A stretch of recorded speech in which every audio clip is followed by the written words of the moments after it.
Hello everyone. But आज हम biomolecules में बात करेंगे एंजाइम्स की। एंजाइम्स क्या होती हैं? एंजाइम्स कोई भी लिविंग बीइंग हो, चाहे इंसान हो, कोई जानवर हो, प्लांट्स हो, कोई भी लिविंग बीइंग, चाहे माइक्रोब्स हो, बैक्टीरिया वगैरह, इवन सिंगल सेल तक के चाहे कोई लिविंग बीइंग्स हो, हर लिविंग बीइंग को जीवित रहने के लिए उसके अंदर कुछ लाइफ प्रोसेसेस चलते रहते हैं। जैसे फूड खाया तो उसका डाइजेशन हो गया, एक्सक्रीशन हो गया, एलिमिनेशन हो गया। तो इस तरह के जो फंक्शंस होते हैं they all are performed in the living beings with the help of enzymes. Living beings में कोई भी काम हो रहा है, जीवित जीवों में कोई भी काम हो रहा है, उनके बॉडी के अंदर, उनके सेल के अंदर, हर काम को करने के लिए एंजाइम्स की जरूरत पड़ती है। तो आज हम इन एंजाइम्स के बारे में जानेंगे। एंजाइम्स क्या होती हैं? एंजाइम्स आर प्रोटीनियस बायोमोलिक्यूल्स या enzymes are proteinaceous in nature. Enzymes जो है वो प्रोटीन की बनी होती हैं which are required to perform various type of biochemical reactions by the living beings। Living beings के अंदर अलग अलग प्रकार के जो काम हो रहे हैं उन कामों को पूरा करने के लिए कुछ प्रोटीनियस चीजों की जरूरत पड़ती है। इन्हीं को हम क्या बोलते हैं? एंजाइम्स के नाम से बोलते हैं। तो अगर हम इनके कैरेक्टरिस्टिक्स की बात करें, एंजाइम्स की खास बात की बात करें तो क्या हुआ? They are proteinaceous in nature. ये प्रोटीन की बनी हुई एंड एक्ट एज, किसके रूप में काम करती हैं? They act as biocatalyst. Enzymes are proteinaceous in nature and act as biocatalyst to perform the living activities in living beings. Biocatalyst का मतलब क्या हुआ? बायो वर्ड का मतलब क्या होता है? लिविंग, मतलब कोई भी जीवित चीज हो। और कैटलिस्ट का मतलब क्या होता है? एक ऐसी चीज जो किसी रिएक्शन को जल्दी से पूरा करवाने का काम करती है। तो जो एंजाइम्स है वो क्या करती है? जीवों के अंदर जो भी प्रोसेस हो रही है, जो भी मेटाबॉलिक कैटाबॉलिक जो प्रोसेस हो रही है, उन सबको करवाने का काम करते हैं, लाइक कैटलिस्ट, कैटलिस्टों के जैसे काम करते हैं। इसलिए एंजाइम्स में क्या वर्ड यूज हुआ? Bio catalyst. लिविंग बीइंग्स में ये कैटलिस्ट के रूप में काम करते हैं, इसलिए हमने इसे बायो कैटलिस्ट के नाम से बोला। So enzymes are proteinous in nature which are used as biocatalyst in living beings to perform the living activities। okay, अब हम कुछ और इंपॉर्टेंट पॉइंट की बात करें तो जो एंजाइम्स होते हैं they provide an alternative pathway bye lowering down the activation energy for a reaction. जो एंजाइम्स होती हैं बॉडी के अंदर जिस भी काम को करती हैं तो उस काम को करने का एक अल्टरनेटिव पाथवे, एक दूसरा रास्ता तैयार करती हैं जिसमें कम एक्टिवेशन एनर्जी की जरूरत पड़ती है। For example hydrolysis of sucrose. Sucrose के हाइड्रोलाइसिस की बात करें, हाइड्रोलाइसिस का मतलब होता है वाटर से उसको तोड़ना। सुक्रोज शुगर को बोलते हैं, उसको वाटर डाल करके उसको जब दो कंपोनेंट में तोड़ा जाए तो सुक्रोज। आपने बायोमोलिक्यूल कार्बोहाइड्रेट पढ़ा है, इट कंसिस्ट ऑफ किससे बनी होती है? ये बनी होती है ग्लूकोज एंड फ्रुक्टोज। तो अगर बिना एंजाइम के, विदाउट एंजाइम, अगर विदाउट एंजाइम हम हाइड्रोलिसिस का काम करवाए सुक्रोज का इसके कंपोनेंट्स में तोड़ने के लिए तो 6.22 किलोजूल ऑफ एनर्जी पर मोल इज रिक्वायर्ड। बिना एंजाइम की इतनी एनर्जी की जरूरत पड़ती है for carrying out the hydrolysis of sucrose. लेकिन अगर यही काम एंजाइम की सहायता से कराया जाए विद एंजाइम, और एंजाइम यहां यूज होती है सुक्रेज। अगर एंजाइम की सहायता से हाइड्रोलिसिस का काम किया जाए यानी कि काम वही है, ग्लूकोज और फ्रुक्टोज में तोड़ने का काम हो रहा है, तब जो एनर्जी की जरूरत पड़ती है दैट इज 2.15 किलोजूल मोल पर मोल एनर्जी। तो देखो कितना फर्क आ रहा है। विदाउट एंजाइम, बिना एंजाइम के क्या हो रहा है? More amount of energy is required, with enzyme less amount of energy is required. तो किसके जैसा काम किया इन्होंने? कैटलिस्ट के जैसा किया। कैटलिस्ट क्या करता है? Lowers down the activation energy, और वही काम कौन कर रहा है? एंजाइम कर रही है। देयरफॉर ये क्या हुए? They are biocatalyst. तो this was about the definition of, this was about understanding the specificity of enzymes. ये एंजाइम्स की विशेष बातों को, एंजाइम्स के गुणों के बारे में बात, उसके डेफिनेशन के बारे में बात। Next we will talk about nomenclature,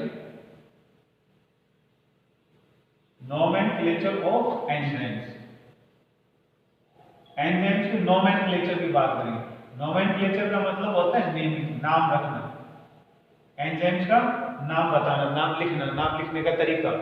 there are 3 methods, 3 तरीके हैं एंजाइम्स के नाम लिखने के। एक तो जिस सबस्ट्रेट पे ये काम करती हैं, जिस चीज पर ये काम करती हैं, उस कंपोनेंट के नाम को अगर एज में खत्म कर दिया जाए तो वो नाम एंजाइम का बन जाता है।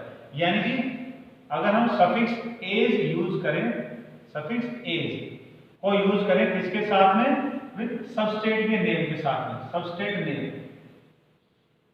जो सबस्ट्रेट होता है उसके नाम को अगर हम एज में खत्म करें, सफिक्स एज लगा दें उसके नाम के अंदर, तो वो एंजाइम का नाम बन जाएगा। So this is one of the method. क्या मेथड है? By ending the name of the substrate with ase makes the name of the enzyme, enzyme का नाम बन जाता है।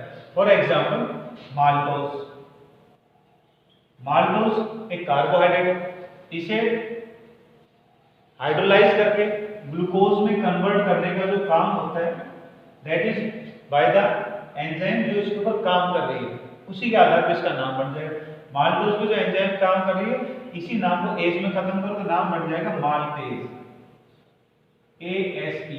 तो नाम में फर्क देखें तो ये हो गया ASE और ये हुआ OSE। तो ये तो क्या है? सबस्ट्रेट। सबस्ट्रेट का मतलब वो चीज जिस पे एंजाइम काम कर रही है, वो सबस्ट्रेट है। तो ये एंजाइम का नाम हो गया एज। सबस्ट्रेट के नाम को एज में खत्म करके किसका नाम बन जाएगा? एंजाइम का नाम बन जाएगा। ऐसे ही दूसरा एग्जांपल देख लो, स्टीरिएज। जो स्टीरिएज एंजाइम है वो किसके ऊपर काम कर रही है? अब इस नाम को आप एज नाम देके समझो पीछे किसके ऊपर काम कर रही होगी? एक्सॉन। स्टीरिएज एंजाइम किस पे काम करेगी? Axon esters. जो ईस्टर्स होते हैं उनको हाइड्रोलाइज करने का काम स्टीरिएज एंजाइम करती है। Second is amylase. अमाइलेज, अब देखो इसका नाम एज में आ रहा है, ये किस पे काम करती है? एक्सॉन अमाइलोज। अमाइलोज एक कार्बोहाइड्रेट्स में आता है। Third next is proteinaceous. जो प्रोटीनियस है ये किस पे काम करती है? प्रोटीन के ऊपर काम करती है। ऐसे ही अगर हम बात करें तो यूरिएज एंजाइम की होती है, विच एक्ट्स ऑन यूरिएज। तो ये किस पे काम करेगी? यूरिया पे। तो जिस सबस्ट्रेट के ऊपर कोई एंजाइम काम करती है उसके नाम को एज में खत्म कर दिया जाए तो एंजाइम का नाम बन जाता है। ये पहला तरीका, first method of naming the enzymes. Second method, दूसरा तरीका होता है जिस टाइप के वो बायोकेमिकल प्रोसेस को कर रही है, जिस टाइप के केमिकल रिएक्शन को एंजाइम्स परफॉर्म करती हैं, उसके बेस पर भी एंजाइम्स का नाम लिखा जाता है। Second is type of reaction. Type of reaction performed by enzymes. Enzyme जिस टाइप के रिएक्शन को करती है उसके आधार पर उनका नाम बन जाता है। For example oxido reductases. Oxido reductases, ये देखो इसमें भी नाम एज में आ रहा है, तो लेकिन नाम तो एज में आ रहा है, सफिक्स एज में आ रहा है, जिसमें पता चल गया एंजाइम। लेकिन इससे पहले जो आ रहा है वो क्या है? ये वो प्रोसेस ही, वो रिएक्शन है जो इस एंजाइम के द्वारा किया जा रहा है। कौन सा काम किया जा रहा है इसके द्वारा? ऑक्सीडेशन का भी काम किया जा रहा है और रिडक्शन का भी काम। तो जो एंजाइम्स ऑक्सीडेशन और रिडक्शन दोनों का ही काम करती है, they are known as oxidoreductase. ऐसे हम बात करें हाइड्रोक्सिलेज।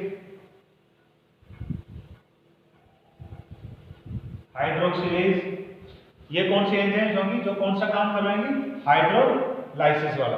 हम हाइड्रोलाइसिस यानी कि जिन रिएक्शंस के अंदर वाटर के साथ एंजाइम्स की जरूरत पड़ती है उन्हें हम क्या बोलेंगे? हाइड्रोलाइसिस, हाइड्रोलाइसिस या हाइड्रोक्सिलेसिस। Next is ट्रांसफेरेजेस। ट्रांसफेरेजेस ये कौन सा काम करेंगे? ट्रांसफर करने का काम करती है। किसको? फंक्शनल ग्रुप को। Transfer of functional group, functional group को एक पोजीशन से दूसरी पोजीशन ले जाने का काम करती है। ऐसे नेक्स्ट इज आइसोमेरेसिस। आइसोमेरेसिस, तो ये वो एंजाइम्स होती हैं जो कौन सा काम करती हैं? आइसोमराइजेशन का काम करती हैं। तो second method of naming of nomenclature of enzyme is, दूसरा तरीका एंजाइम्स के नाम लिखने का है कि जिस टाइप के रिएक्शन को वो करती हैं उनके आधार पर भी उनका नाम लिखा रहता है। ऑक्सीडेटिव रेडिकेजेस ऑक्सीडेशन रिडक्शन का काम करते हैं, हाइड्रोलाइसिस वो जो हाइड्रोलाइसिस का काम करती हैं, ट्रांसफरेजेस दो फंक्शनल ग्रुप को ट्रांसफर करती हैं, आइसोमरेजेस दो आइसोमराइजेशन की प्रोसेस को करती हैं।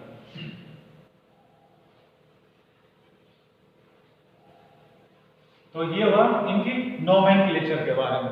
After that now we will go with composition of enzymes. जो एंजाइम्स हैं वो किस चीज की बनी होती है? Composition of enzymes, composition of enzymes. शुरू में हमने कर लिया था कि एंजाइम्स जो होते हैं they are proteinaceous in nature. कुछ एंजाइम्स ऐसी भी होती हैं जिनमें सिर्फ प्रोटीन पार्ट ना होकर के कुछ नॉन प्रोटीनियस पार्ट भी होता है। देयर आर सर्टेन एंजाइम्स जिनके अंदर ना केवल प्रोटीन मतलब प्रोटीनियस पार्ट तो आपको हर एंजाइम में मिलेगा, हर एंजाइम के अंदर प्रोटीन जरूर मिलेगा आपको, लेकिन कुछ के अंदर प्रोटीन के अलावा नॉन प्रोटीनियस पार्ट भी पाया जाता है, नॉन प्रोटीनियस पार्ट भी पाया जाता है। जो प्रोटीनियस पार्ट होता है it is usually globular protein. ये ग्लोबुलर प्रोटीन होता है। ग्लोबुलर प्रोटीन कैसा था? जो हमने प्रोटीन में एक स्फेरॉइडल शेप का बॉल शेप के अंदर जो होता है, लीनियर थ्रेड लाइक के प्राइमरी स्ट्रक्चर के अंदर जो होते हैं, ये ग्लोबुलर प्रोटीन है। तो एंजाइम्स के अंदर जो प्रोटीन होता है वो कौन सा हो गया? ग्लोबुलर प्रोटीन हो गया। अब बात करते हैं नॉन प्रोटीनियस पार्ट, जो बिना प्रोटीन वाला पार्ट एंजाइम के साथ में जुड़ा होता है। It is known as cofactor. इसे हम बोलते हैं कोफैक्टर। प्रोटीनियस पार्ट के साथ में मिलने वाला बिना प्रोटीन वाला पार्ट, इसे हम क्या बोलेंगे? कोफैक्टर के नाम से बोलेंगे। So now we will discuss about cofactor. अब हम कोफैक्टर के बारे में बात करते हैं। प्रोटीनियस पार्ट के बारे में तो ही है, वो हमने प्रोटीन वाले टॉपिक में पढ़ लिया था। तब हम बात कर रहे हैं नॉन प्रोटीनियस पार्ट यानी कि कोफैक्टर। कंपोजिशन चल रहा है एंजाइम्स का, और एंजाइम्स में हम आगे कोफैक्टर हैं। जो कोफैक्टर है it is again of two type, दो प्रकार का होता है। इनऑर्गेनिक कोफैक्टर और ऑर्गेनिक कोफैक्टर।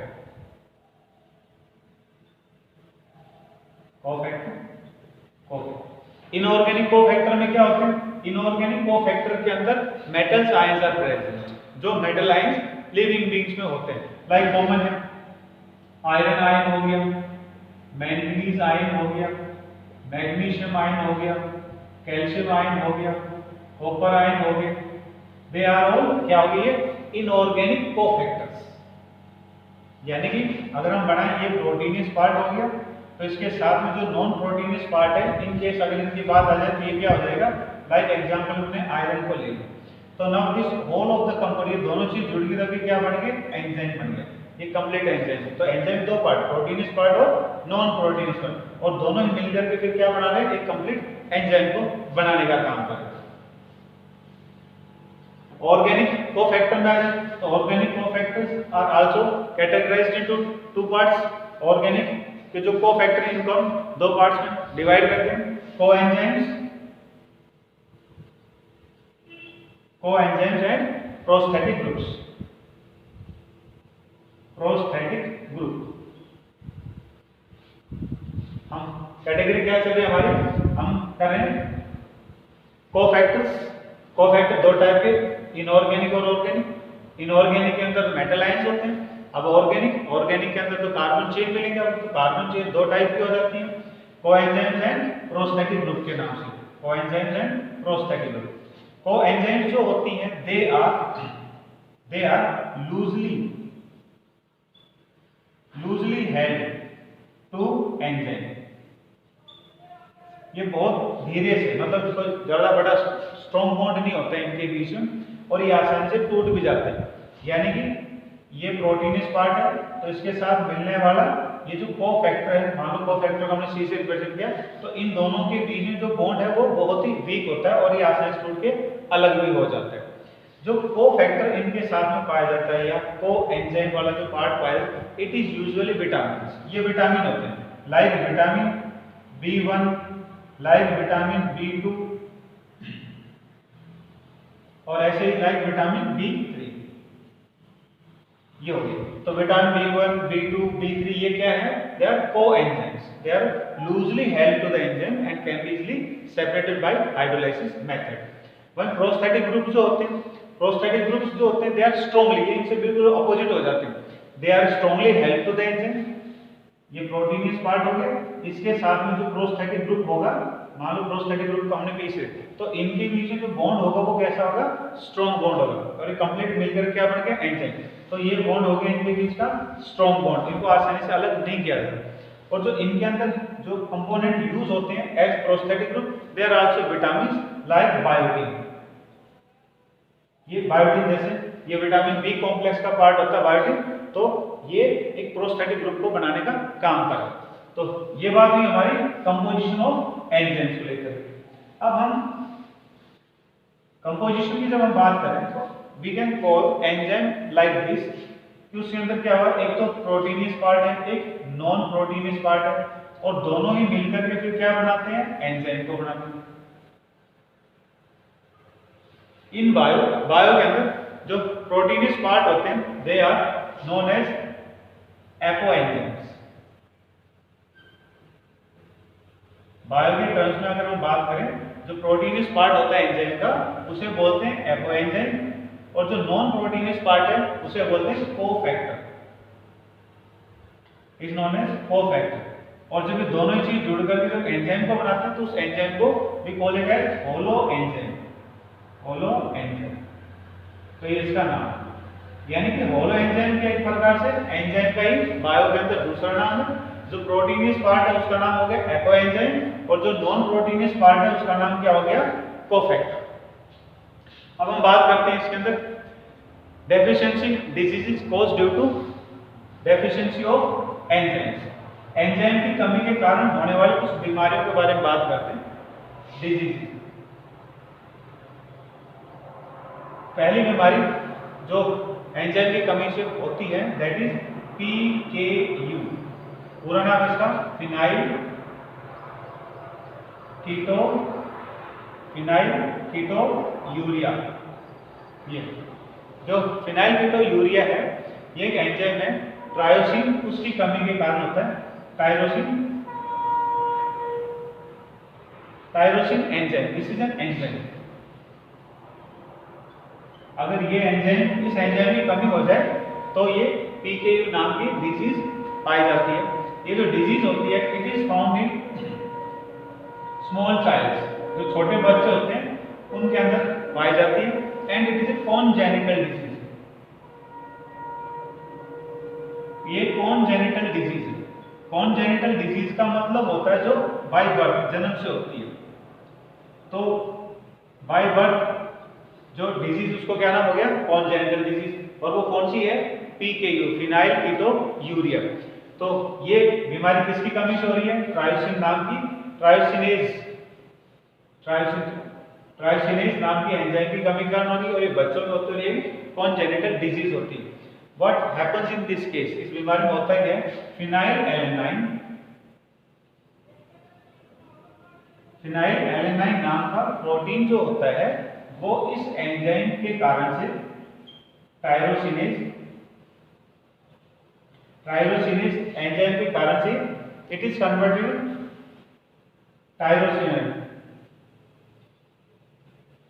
ये टायरोसिन के अंदर कन्वर्ट होता है।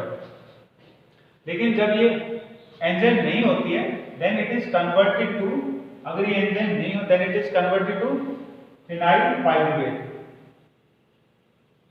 फिनाइल पाइरुवेट के अंदर कन्वर्ट हो जाता है।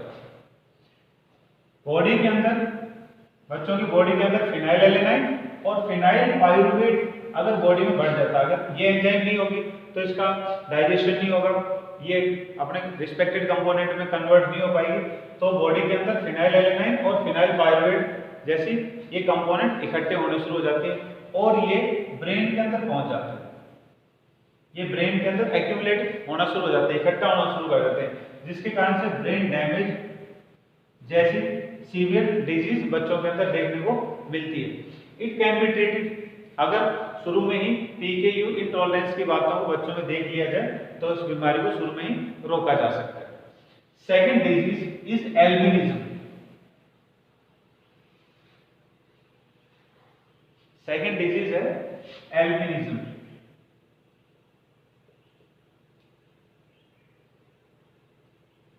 एल्बिनिज्म जो ये इसके अंदर मेलानिन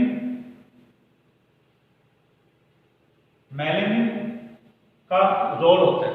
मेलानिन क्या है?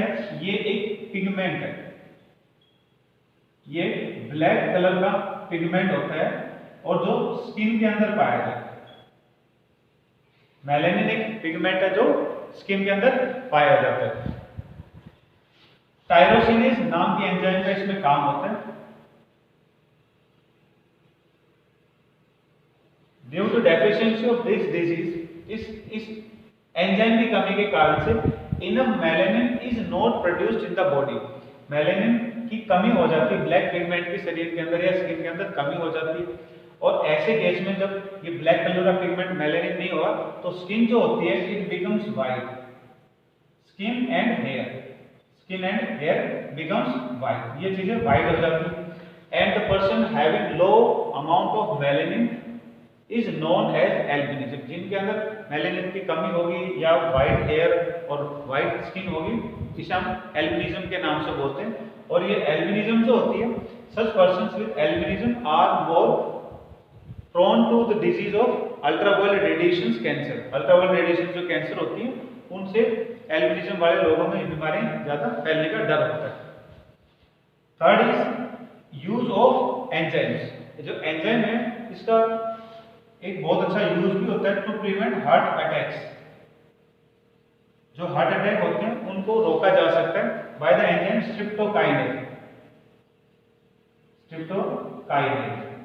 जो स्ट्रिप्टोकाइनेज एंजाइम होती है, ये एंजाइम क्या करती है? जो ब्लड क्लॉट खून जो ब्लड वेसल्स के अंदर कहीं जम जाता है तो उसको डिसॉल्व करने का काम करती है स्ट्रिप्टोकाइनेज एंजाइम। तो by use of streptokinase enzyme, blood clot in the blood vessels can be prevented, can be dissolved, which may avoid heart attacks or such diseases.